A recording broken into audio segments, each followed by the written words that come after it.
Hello दोस्तों, नमस्कार। अभी की सबसे बड़ी खबर आ रही है, जहां भारत ने चल दी ऐसी चाल, हक्का बक्का हुआ पाकिस्तान सरकार। जी हां, फेल हुई बिलावल भुट्टो वाली जहरीली चाल। जी हां दोस्तों, बताएंगे अब भारत ने क्या करके दिखा दिया, और साथ ही साथ आपको बताएंगे जहां LAC पर 3 तरफ से एयरफील्ड रनवे तैयार कर रहा है चाइना। सैटेलाइट तस्वीरों से ड्रैगन की चालों का बड़ा खुलासा बताएंगे। उसके बाद भारत के अब क्या होने वाले हैं कदम, साथ ही साथ दोस्तों बताएंगे जहां अग्निवीर में गोरखा लड़ाकों को क्या मिलेगी विशेष छूट। नेपाली PM कर सकते हैं मोदी से बात, चीन दिखा चुका है इसमें दिलचस्पी। जी हां दोस्तों, और आपको बताएंगे कैसे भारत पहुंचकर नेपाली PM ने चाइना को दिया तगड़ा वाला झटका। सारी जानकारी बताएंगे दोस्तों, बने रहेगा वीडियो के अंत तक। और अभी खबरों में आगे बढ़ने से पहले हमेशा की तरह अपने भारत देश भारतीय सेनाओं का दिल से समर्थन करते हैं और मानते हैं कि भारतीय सेनाओं में वो शौर्य, ताकत, बल, क्षमता, पराक्रम है जो किसी अन्य देश की सेनाओं में नहीं। तो वीडियो को भी कर दीजिए लाइक, चैनल को कर दीजिए सब्सक्राइब, बेल आइकन दबाइए, साथ ही कमेंट बॉक्स में लिख दीजिएगा जय हिंद। जी हां, तो बात करते हैं पहली और सबसे बड़ी खबर की, जहां भारत ने चली ऐसी चाल, हक्का बक्का हुई पाकिस्तान सरकार, फेल हुई बिलावल भुट्टो वाली जहरीली चाल। जी हां, भारत ने अपनी एक चाल से पाकिस्तान सरकार को हैरान करके रख दिया है। भारत सरकार ने ऐलान किया है कि चीन, रशिया, पाकिस्तान, ईरान की सदस्यता वाले शंघाई सहयोग संगठन यानी SCO की बैठक वर्चुअली होगी। इसमें शामिल सभी सदस्य देशों के राष्ट्रीय अध्यक्ष अब ऑनलाइन शिरकत करेंगे।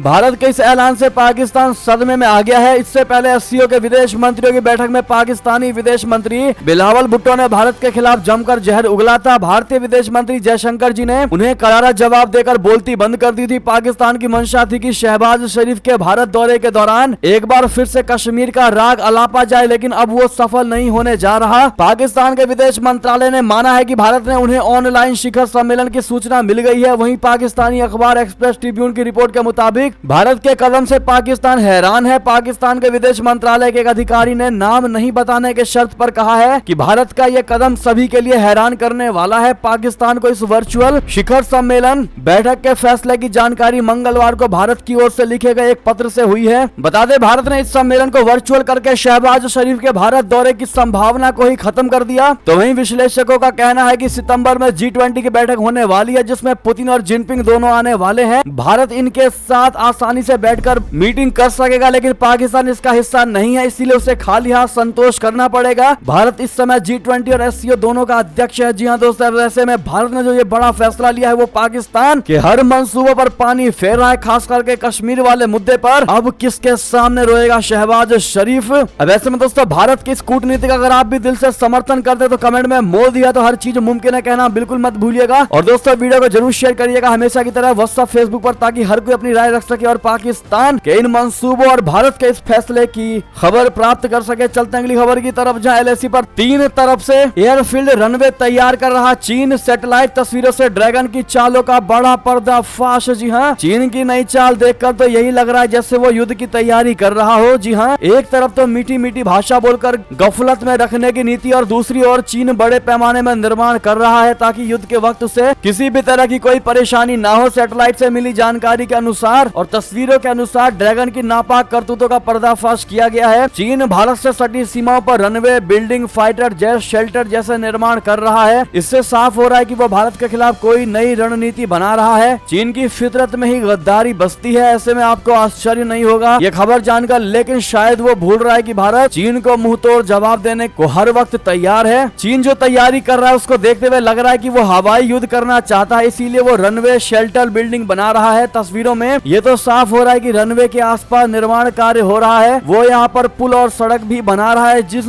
3 जगहों का जिक्र किया गया है। आप उनकी लोकेशन देखिए, ये सभी LAC के नजदीक है। यानी चाइना का जो प्लान है वो ये है कि ये 3 तरफ से घेरने का प्लान बना रहा है, यानी लद्दाख, अरुणाचल प्रदेश, हिमाचल, इन तीनों से भारत की LAC चीन से सटती है। यहीं पर वो सारी तैयारियां कर रहा है। खतरनाक हथियार और मिसाइलें तैनात करने के लिए वो यहाँ पर बेस बना रहा है। ऐसे वक्त पर जब भारत के साथ तनाव है, ये तस्वीरें कुछ और ही कहानी बयां कर रही है। बहरहाल दोस्तों, चाइना के इस चाल पर लगातार भारत की नजर है और भारत उसके हर चाल से वाकिफ भी। ऐसे में भारत को क्या कदम उठाने चाहिए, आप लोग सुझाव जरूर दीजिएगा एक भारतीय होने के नाते। लेकिन एक चीज तो निश्चित है दोस्तों कि चाइना कभी सुधरने नहीं वाला। अगली खबर की बात करते हैं, जहां पाकिस्तान की एक्ट्रेस ने कहा कि यासीन मलिक जुल्मी सरकार की मुखालिफत का सिंबल है, चिन्ह है। पाकिस्तानी एक्ट्रेस ने कहा कि उसे मोदी से बचाएं। जी हां, जम्मू कश्मीर में प्रतिबंधित संगठन JKLF का चीफ और अलगाववाद का प्रमुख चेहरा यासीन मलिक अब टेरर फंडिंग मामले में उम्र कैद की सजा भुगत रहा है। उसे छुड़ाने के लिए कई पाकिस्तानी दिन रात आंसू बहा रहे हैं। यासीन मलिक के समर्थन में पाकिस्तान की एक्ट्रेस सेहर शिनवारी ने भारत और मोदी सरकार के खिलाफ एक के बाद एक भड़काऊ और आपत्तिजनक ट्वीट किए। सेहर शिनवारी ने यासीन मलिक को आम जन की आवाज उठाने वाला और जुल्मी सरकार के विरोध का प्रतीक बताया है।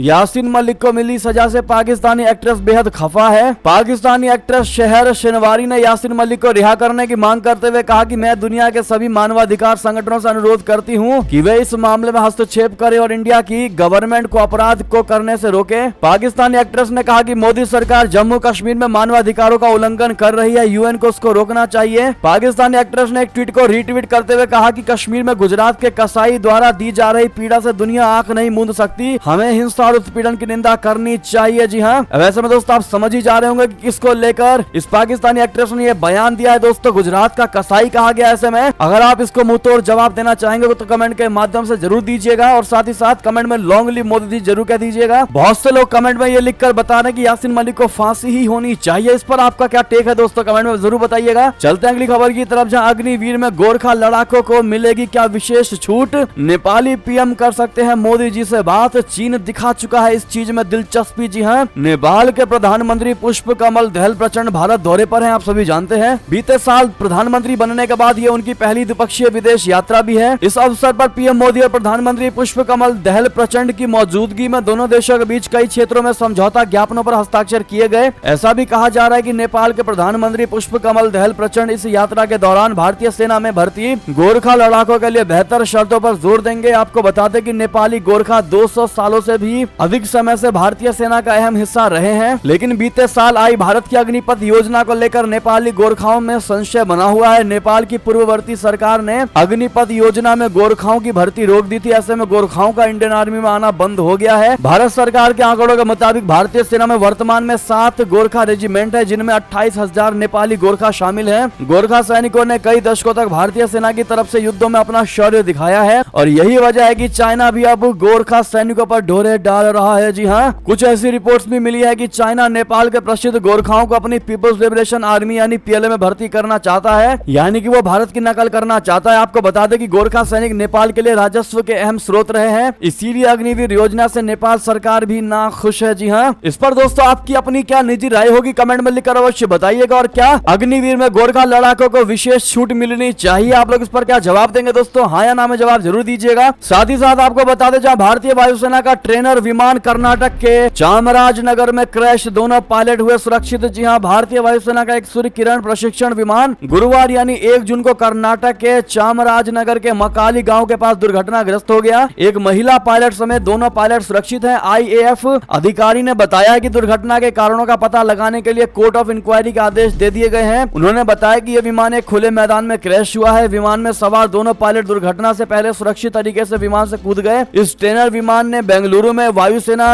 अड्डे से उड़ान भरी थी और यह सुबह के वक्त दुर्घटनाग्रस्त हुआ है। जिले के अधिकारियों ने बताया कि तेजपाल और भूमिका को मामूली चोटें आई हैं, इसमें किसी की जान नहीं गई है। साथ ही साथ दोनों पायलटों को गेट वेल सून आप लोग जरूर कहिएगा ताकि आपकी दुआएं लगकर वो सही हो जाएं जल्द से जल्द। चलते हैं अगली खबर की तरफ, जहां बिलावल भुट्टो का हुआ बुरा हाल, टैंकर से भर रहे हैं पानी, पीएम शहबाज से लगाई अब यह गुहार। जी हां, इस वक्त पाकिस्तान में ना तो राजनीतिक हालात सही है और ना ही आर्थिक स्थिति कंट्रोल में है। इसकी वजह से न सिर्फ देश की जनता को परेशानी का सामना करना पड़ रहा है, बल्कि देश के राजनेताओं को भी रोजमर्रा के चीजों के लिए जद्दोजहद करनी पड़ रही है। इसका सबसे बड़ा सबूत तब देखने को मिला जब देश के विदेश मंत्री बिलावल भुट्टो जरदारी ने अपना दुखड़ा पीएम शहबाज शरीफ के सामने कहा। पाकिस्तान के विदेश मंत्री बिलावल भुट्टो जरदारी ने पीएम शहबाज शरीफ से एक भरी सभा में कहा है कि कराची को शहबाज गति की आवश्यकता है। उन्होंने पाकिस्तान के प्रधानमंत्री शहबाज शरीफ को पानी की सप्लाई में कमी की शिकायत करते हुए कहा कि मैं पाकिस्तान का विदेश मंत्री हूं, उसके बावजूद भी मैं टैंकर से पानी खरीदता हूं। जी हां, इस पर शहबाज शरीफ आग बबूला हो गए। साथ ही साथ दोस्तों अंतिम खबर की बात करें, जहां अमेरिका में बोले राहुल गांधी, कहा हेलो मिस्टर मोदी, मुझे लगता है मेरा आईफोन टैप किया गया। जी हां, कांग्रेसी नेता राहुल गांधी ने डेटा को नया सोना बताते हुए कहा कि डेटा सुरक्षित